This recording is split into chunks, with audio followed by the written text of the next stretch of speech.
හිතට පීඩාවක් ආව නම් අபிසංකාරය වෙනවා. එහෙනම් මේ පීඩාව හැදෙන එක නතර කරන්න නම් තණ්හාව හැදෙන එක නතර කරන්න ඕනේ. තණ්හාව හැදෙන එක නතර කරන්න නම් අවිද්‍යාව නැති කරන්න ඕනේ.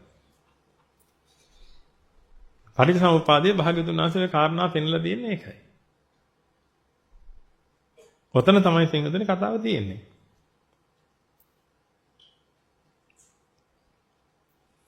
එහෙනම් දැන් ඔබ අවබෝධයටපත් වෙන්න සිංහදෙනේ මේ සතුට කියන එක ඔය ස්වාමි පුරුෂයා තුල, බිරිඳ තුල, පෞල් ජීවිතය තුල, දරුවෝ තුල ඔය කොතනකවත් නැහැ. කිචිය තියෙන. ළමයා ගෙදර ආවේ නැහැ. සාමාන්‍යයෙන් හවස 6ට ගෙදර එන්නේ. දැන් 8:00මාරයි බෑ. දුව ගෙදර ආවේ නැහැ. ඔන්න දැන් ලොකු පීඩයි.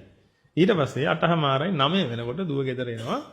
පොලිසියත් එක්ක ඔන්න දැක්කහමක් එනවාද? අන්න මානසික කිචිය හැදෙනවා. ඔන්න ඔහමයි ඔය කිචිය තියෙන්නේ.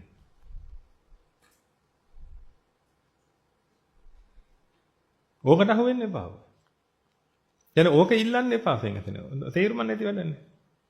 ඕක ඉල්ලන්න එපා. ඔබ ඉල්ලන්න හරිය. හරිය එක තමයි මානසික ශාන්තිය. ඒ කියන්නේ මේ ලෝකේ තියෙන කිසිම දෙයක් ඉස්සරහ පොඩ්ඩක්වත් සැලෙන්නේ නැති හිත. අකම්පිත හිත.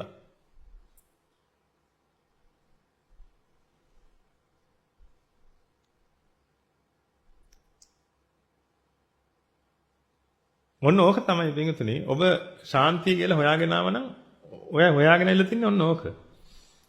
ඒකයි මම ඔබට කිව්වේ පිටුතුනේ ජීවිතේ එන්ජොයි කරන්න. එන්ජොයි කරන්න තියෙන එකම ක්‍රමය තමයි ශාන්තිය කියන එක මනස තියාගන්න.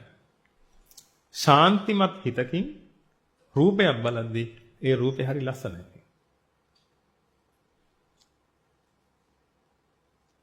මම ඔබෙන් අහුවොත් එහෙම රූපයක් ලස්සන වීමට තියෙන සාධක මොනවද කියලා. අපි මේ ස්ත්‍රී පුරුෂ දෙපාර්ශ්වයෙන්ම අහමු කාන්තාවක් ලස්සන වීමට මොනවද තියෙන්න ඕනේ? එතකොට ඔබට විවිධාකාර දේවල් තියෙයි. කාන්තාවක් ලස්සන වෙන්න මොනවද තියෙන්න ඕනේ? කොණ්ඩේ ගැන අදහස් පළ කරයි, මූණ ගැන අදහස් පළ කරයි, ශරීරය ගැන අදහස් පළ කරයි, විවිධ හැඩතල ගැන අදහස් පළ කරයි. එක එක විදිහට. වර්ණය ගැන අදහස් පළ කරයි, ගන්ධය ගැන අදහස් පළ කරයි. එක එක જાති. කාන්තාවක් ලස්සන වීම. මම ඔබට කියන්නම් කාන්තාවක් ලස්සන වීමට තියෙන එකම සාධකය තමයි වෙනසනේ මානසික ශාන්තිය. කාන්තාවගේ නෙමෙයි ඔබගේ. පුරුෂයෙක් ලස්සන වීමට තියෙන එකම සාධකය තමයි මානසික ශාන්තිය ඔබගේ. මුණහපුළුවෙක් ලස්සන වීමට තියෙන එකම සාධකය ඔබගේ මානසික ශාන්තිය.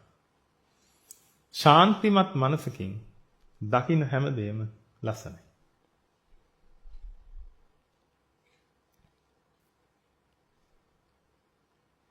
ඔය කැත ඔබට පේන්නේ පින්වතුනි ඔබ බලාපොරොත්තු වෙන එක මොකේ නැති නිසා. ඔබම කන්නාඩි ඉස්සරහට ගිහිල්ලා කන්නාඩියට කෙල ගහපු වාර තියෙනවද දන්නේ නැහැ. තූනොදගේ මේ මොකද්ද මේ කියන්නේ.